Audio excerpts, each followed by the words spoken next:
The rain came down in sheets, so thick it felt like the sky was trying to drown Miami. I stood in the doorway of the condo I had helped pay for, water already soaking through my sneakers, while my brother Jax barely glanced up from his phone.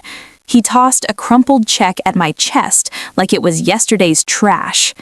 "I sold your truck this afternoon," he said, voice flat, no apology, no hesitation. "The caterers needed the deposit for the investor dinner tonight. Your card got declined twice. What was I supposed to do?" My stomach dropped. That truck wasn't just transportation. It was how I got to my night shift at the distribution center, the one that kept the lights on when his deals fell through. I had been making those payments myself for 3 years, even after he put the title in his name because my credit was too risky. "Jax, that was my only way to work," I said, my voice quieter than I wanted it to be. He finally looked at me, eyes cold under the hallway light. "Title's in my name, Riley. Legally, it was mine. I did you a favor keeping it running this long. Consider the check your severance." He smirked, the same smirk he'd worn since we were kids, and he convinced our parents he was the responsible one. In the living room behind him, his wife Lena was laughing softly on the couch, scrolling through photos of the party setup, champagne glasses already lined up like trophies. This wasn't family, it was a transaction, and I had just been written off as a bad investment. It was a little after 3 in the morning when the front door slammed open again. Jack stood there in a half-buttoned shirt, holding a black garbage bag. He hurled it across the tile floor toward my room. It landed with a wet slap. "Get up," he said, irritation cutting through the storm noise outside. "Lena needs the guest room cleared for her content shoot tomorrow. Your stuff is killing the vibe." I sat up on the couch where I'd been crashing since he repurposed my old bedroom months ago. Rain hammered the windows like it wanted in. "Jax, it's 3 in the morning. The storm is insane out there."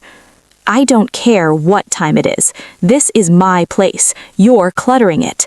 He kicked the bag closer. "I threw your things in there. Consider it generous. Now get out." I stared at the bag. It was barely half full. 8 years of quietly keeping his books, covering shortfalls, and pretending we were building something together, reduced to whatever fit in one trash sack. "Where am I supposed to go?" My voice came out flat, almost detached, like the words belonged to someone else. He laughed, short and sharp. "Figure it out. There's that old storage unit Dad left us out by the glades. It's empty. Go stay with the rest of the junk if you want. At least you'll match the scenery." He turned and walked back toward the master bedroom without waiting for an answer, leaving the door wide open so the rain noise followed me.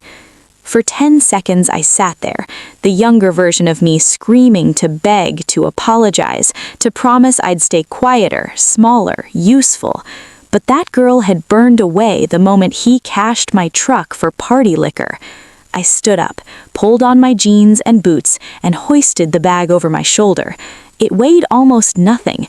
My entire life, apparently, didn't even register on his scale. I walked past the master bedroom where Lena was already complaining about lighting angles for her live stream. I walked past the kitchen counter still littered with empty bottles from the night's celebration. I let the front door click shut behind me and stepped into the storm. The rain hit like needles. Wind shoved me sideways as I made my way down to the street. The spare key to the old storage unit had stayed on my keyring through everything, the only thing he hadn't managed to take yet. 3 miles to the nearest bus stop that might still be running in this weather.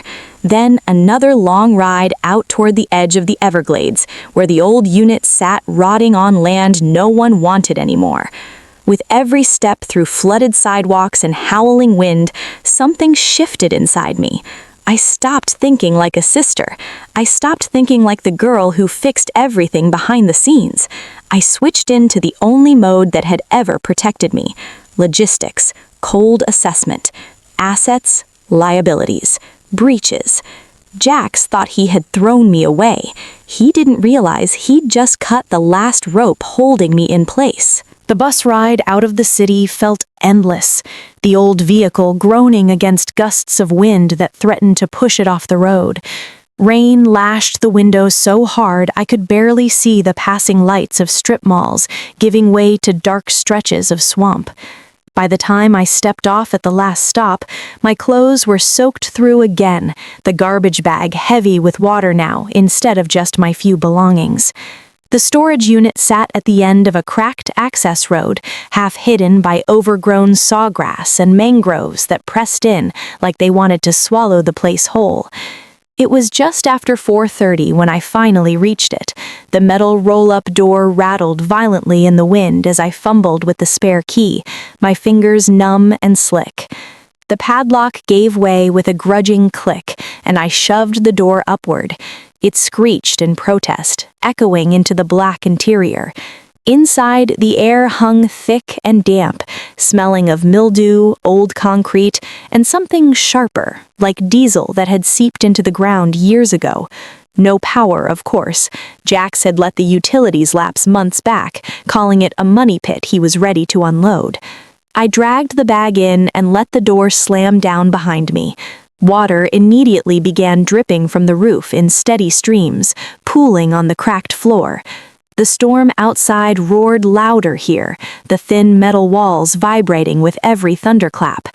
I cleared a small space in the corner farthest from the worst leaks, kicking aside broken pallets and rusted tools that looked like they'd been left since our father's time.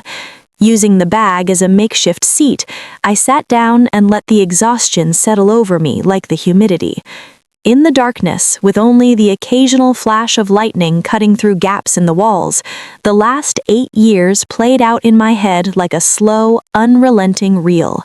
After our parents died in that car accident when I was 15, Jax had stepped up, or so everyone said. He was the man of the house, the one with the vision. He convinced the lawyers and relatives that the deeds, the accounts, everything should go in his name because I was too young, too fragile. I believed him at first. I focused on finishing school, then took the night job at the distribution center to help keep things stable.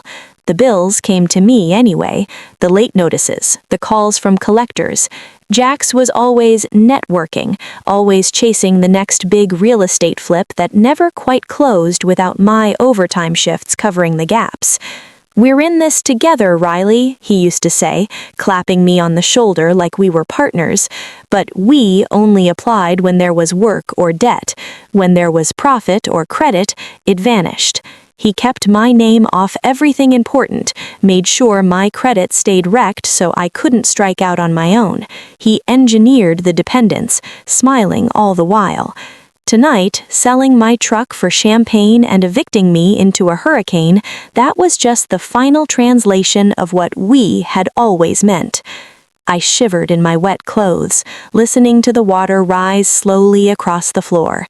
The shed wasn't much bigger than a 2-car garage, but the back wall felt strangely solid compared to the rest. I told myself I'd deal with it in the morning. For now, survival was the only metric. Stay dry enough not to get sick, conserve what little phone battery I had left, and wait out the worst of the storm. Morning came gray and unrelenting. The rain had eased to a heavy drizzle, but the ground outside was a shallow lake of brown water mixed with debris. I was wringing out my shirt when the side door, a smaller pedestrian entrance, banged open. Jax stormed in, his linen shirt already plastered to his skin despite the short drive from the city. He looked ridiculous out here, like a magazine ad dropped into the swamp. Without a greeting, he hurled a red envelope at me. It skidded across the wet concrete and stopped near my boots. "Pay it," he snapped, wiping sweat and rain from his face with the back of his hand. "Final disconnection notice from the power company. You've been squatting here a night and you haven't even transferred the utilities? I got a call from collections. Fix it, Riley. I'm not carrying this dump anymore." I picked up the envelope, my fingers leaving damp prints on the paper. The amount was brutal for a place this size, especially one that had been empty. "Jax, I haven't used any power. There's no electricity on. I'm running my phone off a portable pack." I don't care what you're doing. The account's still in the estate name, which means it's my problem until you take it over. Transfer it today or I'll have them rip the meter out." He turned on his heel, already eager to escape back to his air-conditioned SUV. "And clean this place up. I've got a buyer looking at the land next week. Make it presentable, or at least less like a biohazard." He left as quickly as he came, the door slamming behind him. I stood there holding the notice, thumb tracing the usage graph printed on the back. My mind, trained from years of optimizing warehouse routes and spotting inefficiencies in supply chains, caught it immediately. The consumption line wasn't normal. In an abandoned shed like this, power draw should be near zero or sporadic at best. But the graph showed a steady, flat line, high usage, constant, 24 hours a day for weeks. Not lights, not a forgotten appliance. Something was pulling electricity like it needed to stay alive. The storm had left the air heavy, but a new tension settled in my chest. I wasn't just surviving anymore. I was starting to calculate. Jax thought he had exiled me to a worthless swamp lot.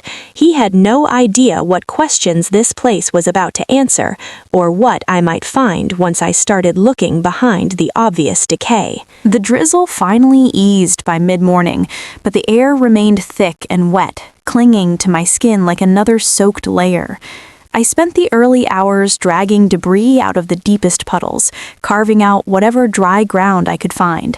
My boots squelched with every movement, and the smell of stagnant water mixed with old motor oil sat heavy in my throat.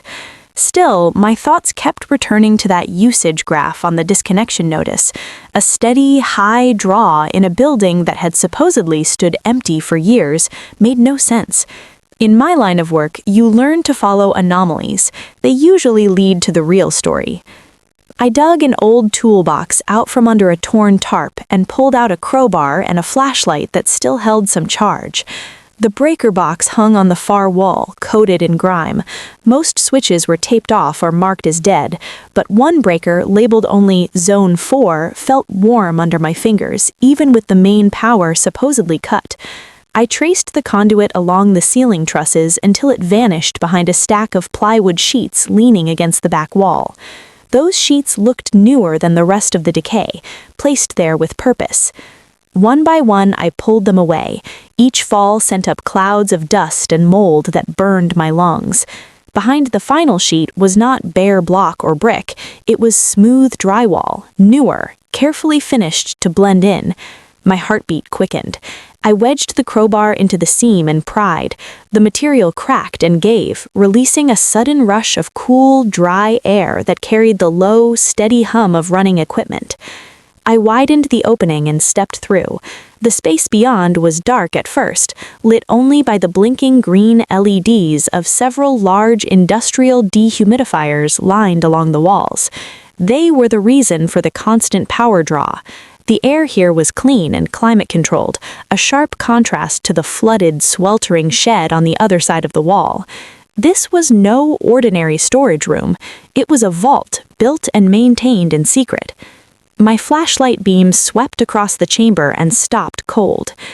8 sleek hulls rested on custom cradles, each wrapped in clear protective sheeting.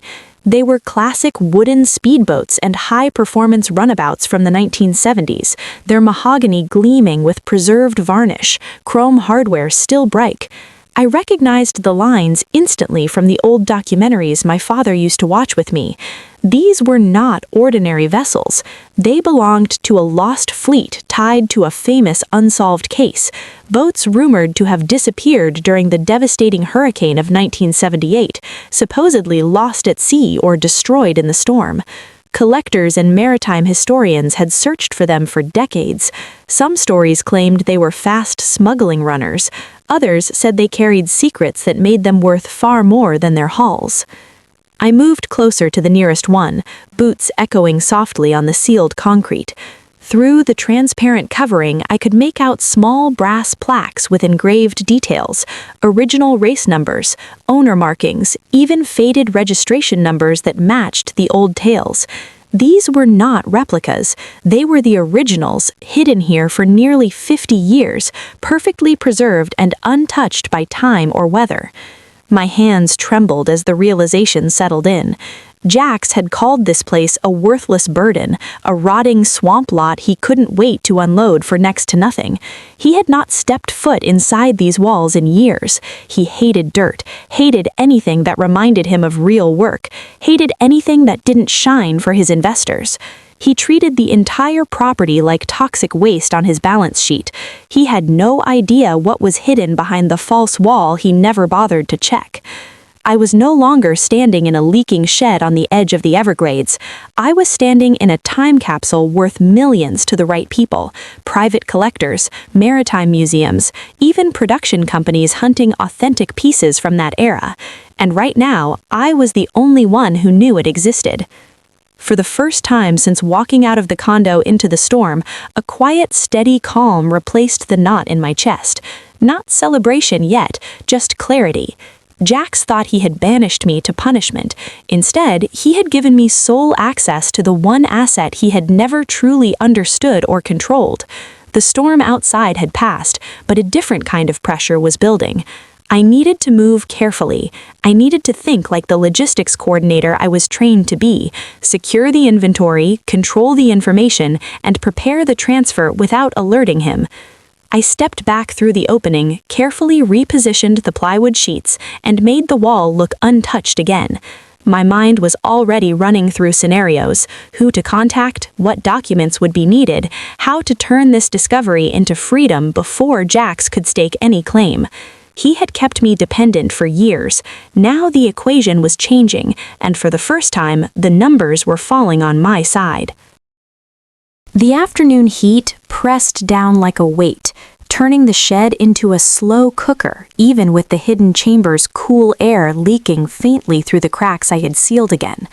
I sat on an overturned crate outside the false wall, phone battery low, mind turning over every angle like I was auditing a supply chain gone wrong. $12 million or more. That was the conservative range my instincts told me these boats could command. Not in a public auction that would draw too many eyes, but through the right private channels where provenance and discretion mattered most. I had spent years moving high-value freight for demanding clients. I knew how to make valuable things disappear and reappear exactly where they needed to be.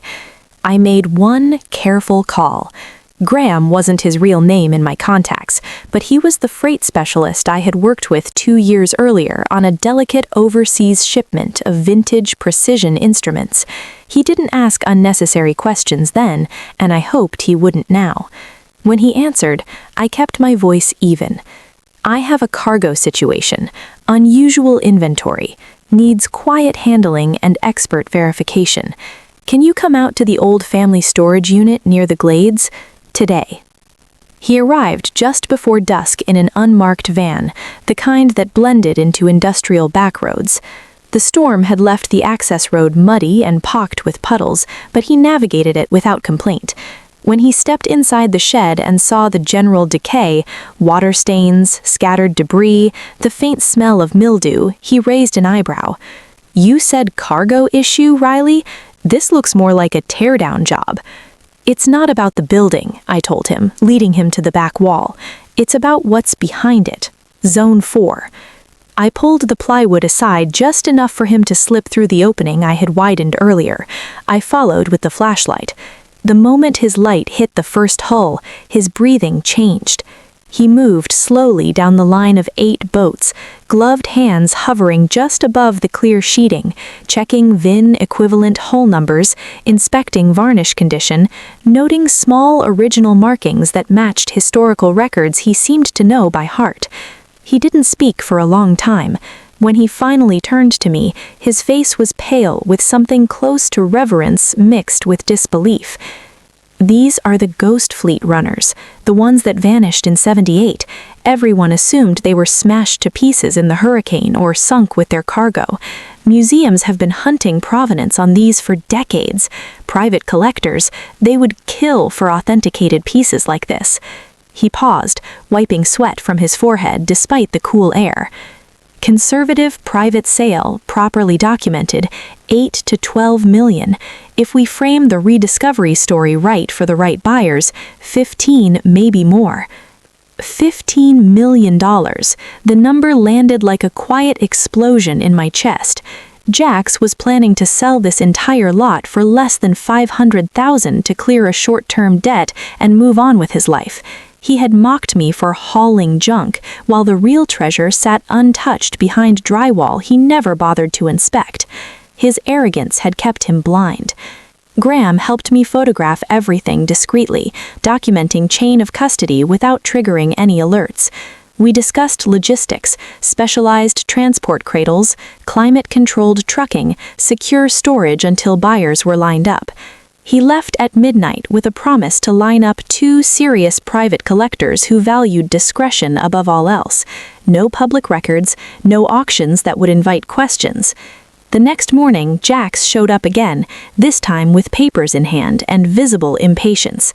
The buyer for the land was ready to close quickly, but there was a snag: environmental concerns about debris on the property that could trigger cleanup penalties close to $50,000. He thrust the documents at me. "Handle the junk removal," he said, sweat already beading on his upper lip. "Sign whatever you need so the buyer doesn't walk. I want this lot off my books by end of week. You can keep whatever's in there as payment for your trouble. Consider it my generosity." I kept my face neutral. "You want me to take legal responsibility for clearing all contents?" "Yeah, whatever. Just get it done cheap and fast. Sign here and here."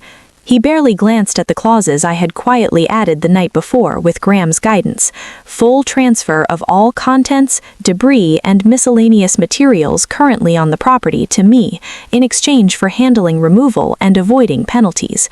He signed without reading past the first page, the way he always had when paperwork felt beneath him. By the following evening, the boats were gone, carefully loaded under cover of darkness, transported in specialized trailers to a secure warehouse Graham arranged 2 counties away. The land sale closed 2 days later.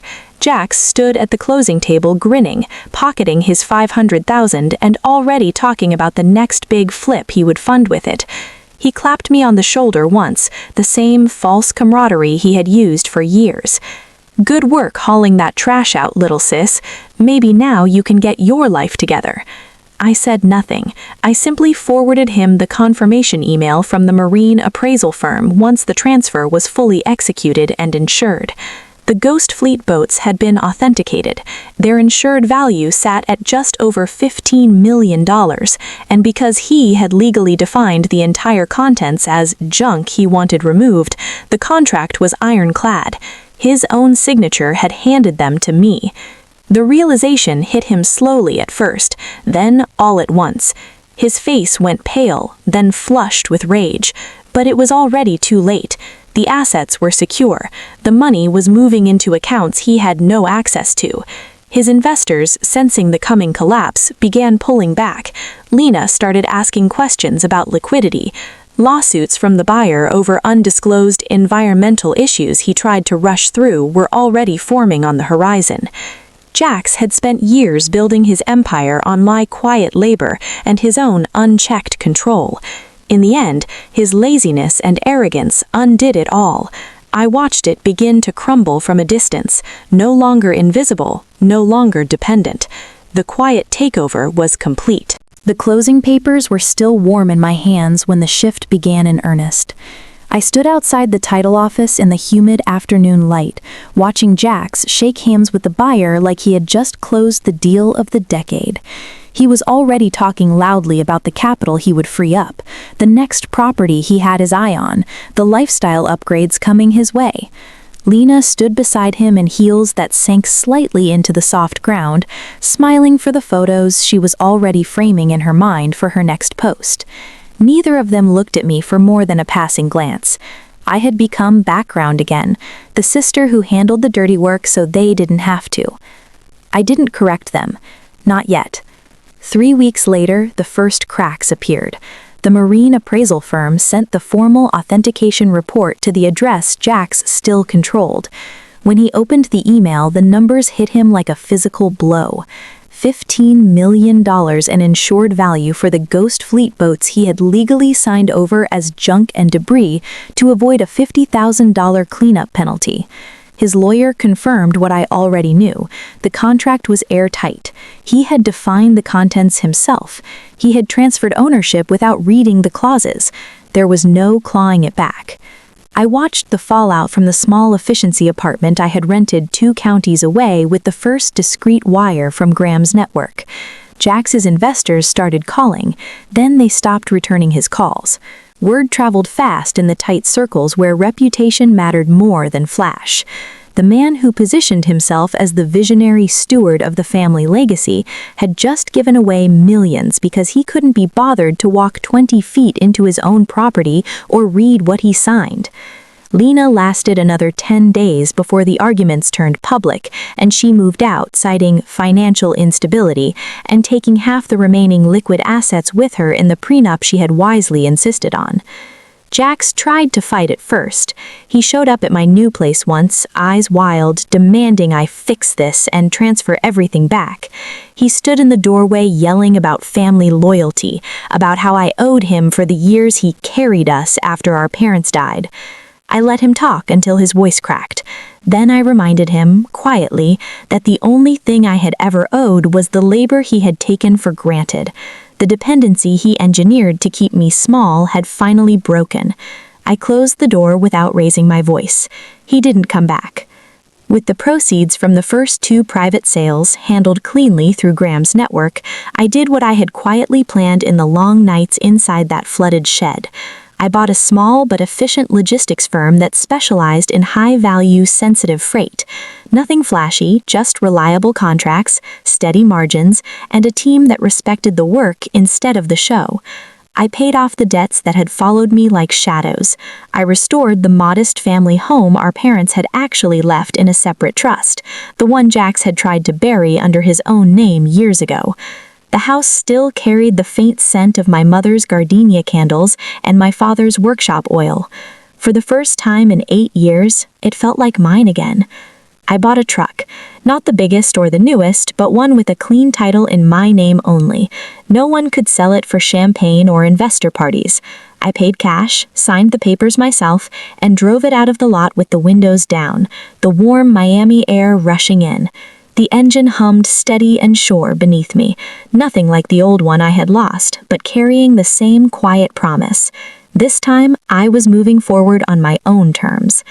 Some nights, I still think about the shed out by the glades, the rain on the metal roof, the moment the cool air from the hidden chamber hit my face. Jax had thrown me into what he believed was rock bottom. Instead, he had released me into the only space where I could finally see clearly. He chased status and control, building an empire on borrowed time and other people's effort. In the end, the empire folded under the weight of his own arrogance. I don't hate him anymore. Hate would mean he still occupied space in my life. I simply moved on. The girl who once apologized for existing is gone. In her place is someone who understands the difference between family and obligation, between loyalty and chains. Tonight, I sit on the porch of the restored house, the new truck parked in the driveway under the security light I installed myself. The logistics company has its first major contract starting next week. The numbers are clean. The decisions are mine. For the first time in my adult life, I am not the silent partner in someone else's story. I am the one writing it.